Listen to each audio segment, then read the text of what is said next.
Halo Sobat Esen, salam pintar. Berjumpa lagi dengan Kak Rajab, tutor sosiologi @sen.id.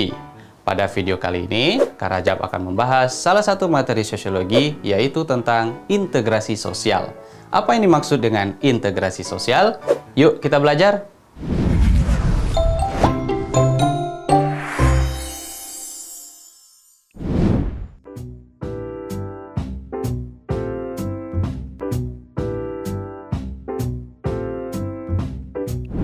Sobat Esen, dalam materi integrasi sosial ada beberapa subbab yang akan kita bahas.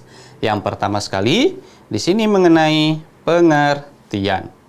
Selain pengertian, ada juga syarat-syarat terjadinya integrasi sosial.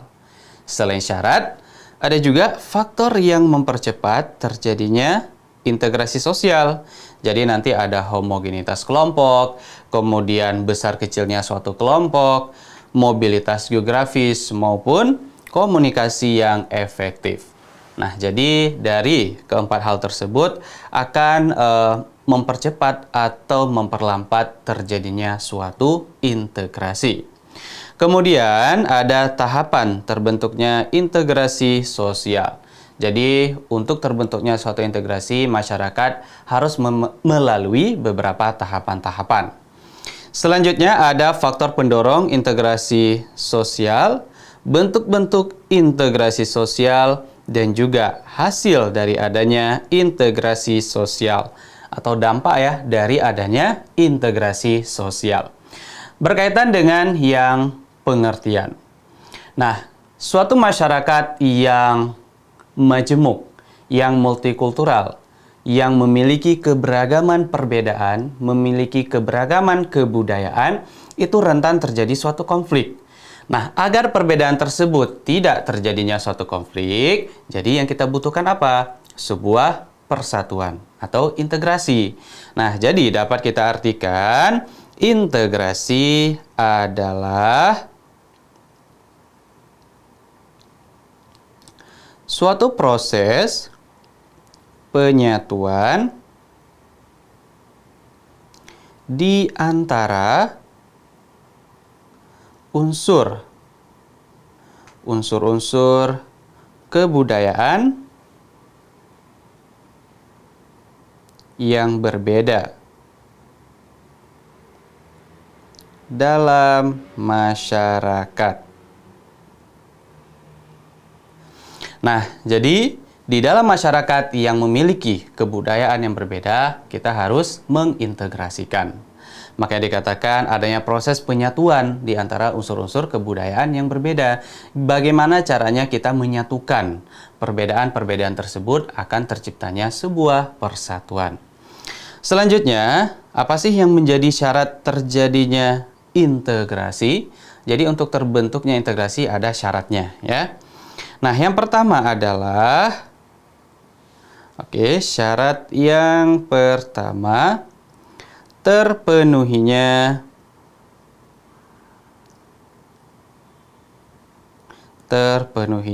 kebutuhan fisik maupun sosial masing-masing anggota masyarakat. Nah, jadi ketika masyarakat kebutuhannya terpenuhi, baik itu kebutuhan fisiknya maupun kebutuhan sosialnya, sehingga tidak ada gangguan gitu ya. Nah, ketika tidak ada gangguan berarti saling menjaga, saling memahami, saling memiliki sehingga terciptanya integrasi. Tetapi kalau ada perbedaan ya, yang satu terpenuhi, yang satu tidak terpenuhi sehingga terjadi kesenjangan, ketimbangan, kecemburuan, ketimpangan sosial dan lain sebagainya, itu akan terjadinya suatu konflik. Tetapi kalau sama-sama memiliki, sama-sama membutuhkan, menghargai, pasti sebuah integrasi akan terjadi. Selain terpenuhinya kebutuhan fisik maupun sosial, syarat yang kedua adanya konsensus.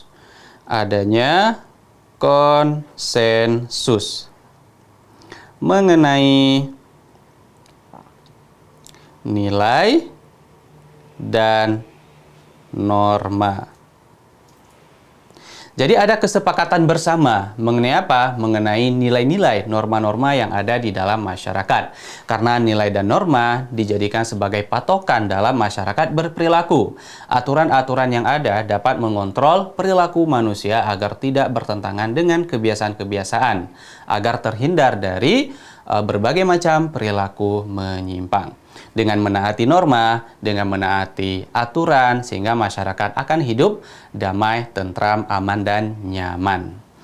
Oke, selain konsensus mengenai nilai dan norma, dan juga nilai dan norma tersebut,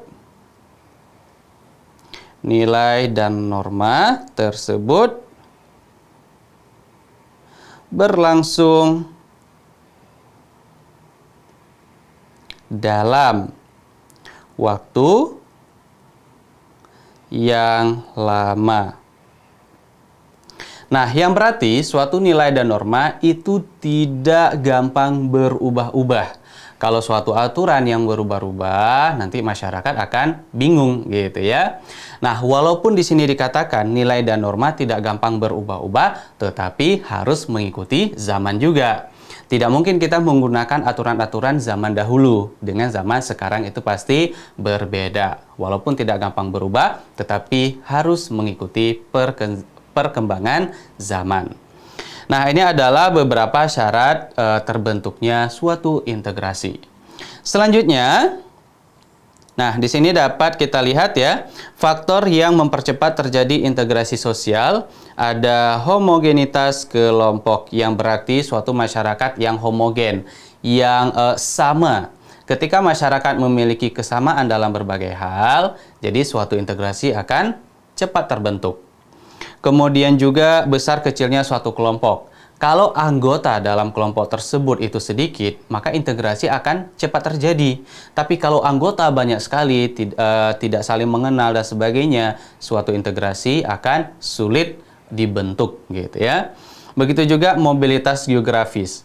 Kalau anggota dalam suatu kelompok sering berpindah-pindah sehingga butuh penyesuaian kembali, nah itu suatu integrasi akan lambat juga terjadi. Kalau anggota tersebut keluar masuk, sehingga butuh pendekatan lagi ya, pengenalan lagi dan sebagainya. Jadi integrasi itu akan lambat terjadi. Begitu juga komunikasi yang efektif. Suatu komunikasi sangat dibutuhkan untuk terciptanya sebuah integrasi. Kalau komunikasi tidak efektif, akan sulit terjadinya integrasi. Begitu juga mengenai tahapan terbentuknya integrasi itu apa saja, kemudian faktor pendorong integrasi itu apa saja. Jadi ada hal-hal yang mendorong terjadinya integrasi tersebut. Kemudian bentuk-bentuk integrasi itu apa saja. Nanti ada integrasi fungsional, integrasi normatif, koersif, dan sebagainya. Begitu juga hasil dari adanya integrasi sosial. Nah, dari beberapa hal yang kakak sebutkan tadi, Sobat Esen dapat melihat pembahasan lebih lengkapnya di website adsen.id. Sobat Esen, demikianlah pembahasan mengenai integrasi sosial. Semoga Sobat Esen dapat memahaminya ya. Untuk penjelasan lebih lengkapnya, Sobat Esen dapat mengunjungi website adsen.id.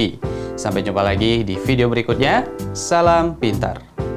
Sekian Sobat Adsen untuk video pembelajaran hari ini. Sampai ketemu lagi di video belajar berikutnya.